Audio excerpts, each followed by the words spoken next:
Hey everyone, Casualties of Gaming here. I've gone back and forth about making this video. I wasn't going to, and then in the last 24 hours, I've seen a few videos on the subject and decided, particularly tonight actually, after watching all of them, that I'd kind of throw in my 2 cents. There's definitely some kind of chaos going on with the situation I definitely don't fucking agree with at all. We're gonna get into that a little bit. And then there's some YouTubers, one YouTube channel in particular that I think is being overly positive about the situation. I'm not going to mention names. I don't think that it really benefits anything for me to, you know, tear into other people. I don't see the I don't there's nothing to be gained by doing that in this situation. I don't think it's opinions. Everyone can have them. But so if I'm understanding this situation correctly, this is a post in the SBC gaming subreddit from 5 months ago, and it was noted. I don't know if this was the first person to notice it. This is just what I came across in my research on the subject here in the last little while. But basically, from what I understand, the device itself is reporting it as running at 1280 by 928 and then scaling to 1280 by 960, which doesn't seem like a big deal. And if you're just running it, you know, as that, you should be fine. But I guess the issue is when people start adding CRT filters and that sort of thing. I've seen reports that this is limited to CRT filters, and then I've seen reports that this is extends to other filters too. I'm not going to comment too much on that because I don't have a device to really comment on that. I think this is really unfortunate, and I think Retroid's response has been pretty piss poor. So before I get into this, I do want to say, evidently, someone has doxed the social media manager. Apparently, posted his real name and an address on X. I think it was. It was either X or it was Reddit. I guess either or is not really important, except to say that that's fucking bullshit. That kind of stuff should not be tolerated. Doxing people is not fucking cool, and if you do that shit, that should just fuck off. But so Retroid's response to this has been to now apparently some context here. I watched Retro Game Corp's video, and evidently they got a hold of him and asked for some recommendations about what to do. I think that's a little weird. I'm not throwing shade at Russ. I've watched his content since at least the Retroid Pocket 2, which is what got me in. Just watching those videos got me into eventually buying these devices and, doing YouTube, I guess. But so I'm not throwing any shade on him. It's a little weird that a company would even ask that to begin with. But they decided to do a return window, March 8th to March 14th, which it is the 10th as of recording this. Returns capped at 200 units to limit a flood of returns for unrelated reasons. So I don't know if this is going to get expanded at any point. I hope so, because 200 is really, really low. They are asking customers to pay shipping. Now, return shipping. I don't know what return shipping on this device would be. I do know that I bought something through Temu, I want to say 2 or 3 years ago, and I was having issues with it. I think it was a circuit board for a guitar pedal. It was maybe one of the kits. And I put it together and it didn't work right, and I thought it was me. But then I bought other stuff, circuit boards from other companies, and put together a similar circuit, and everything worked fine. I looked at I overlooked the circuit board again, and they had traced it wrong. Anyway, the important part there is when I went to return it, they wanted about $50 for return shipping.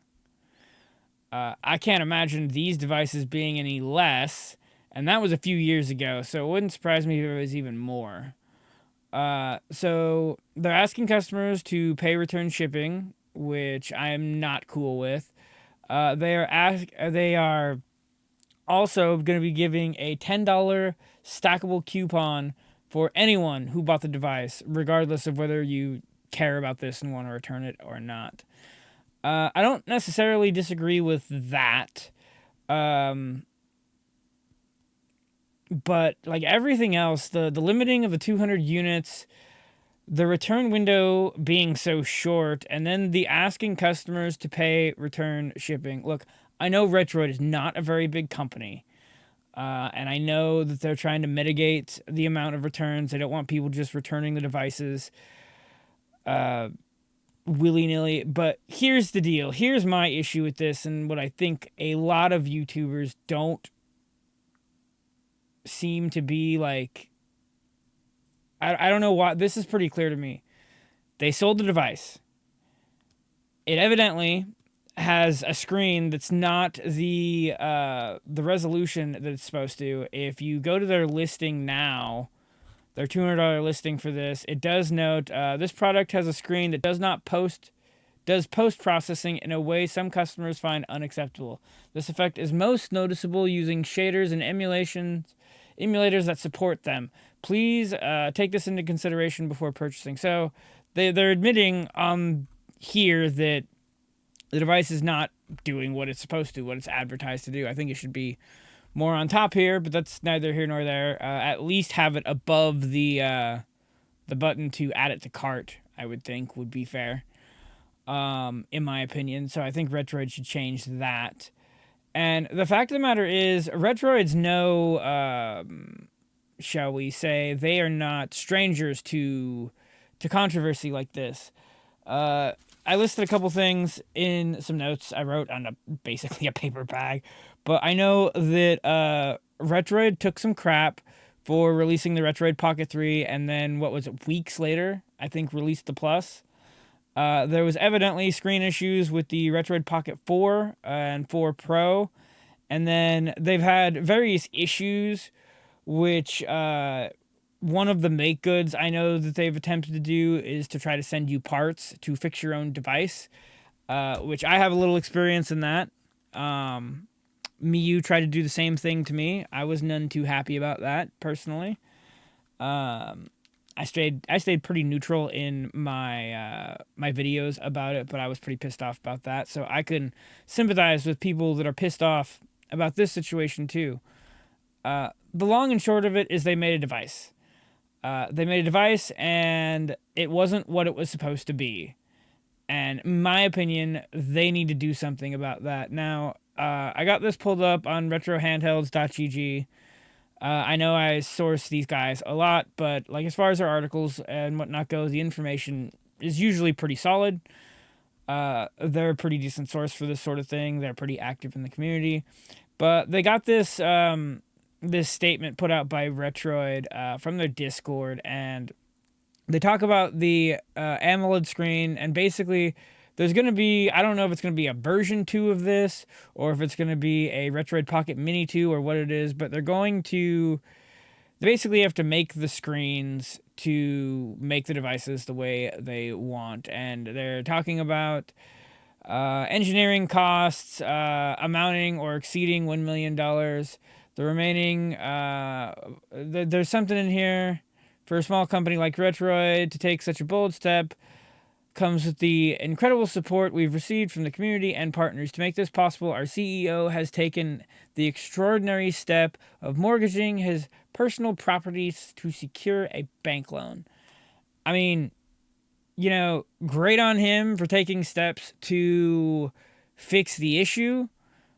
But again, you're a company, you sold the device, and it didn't do what it was advertised to do. It didn't do what people were expecting, what you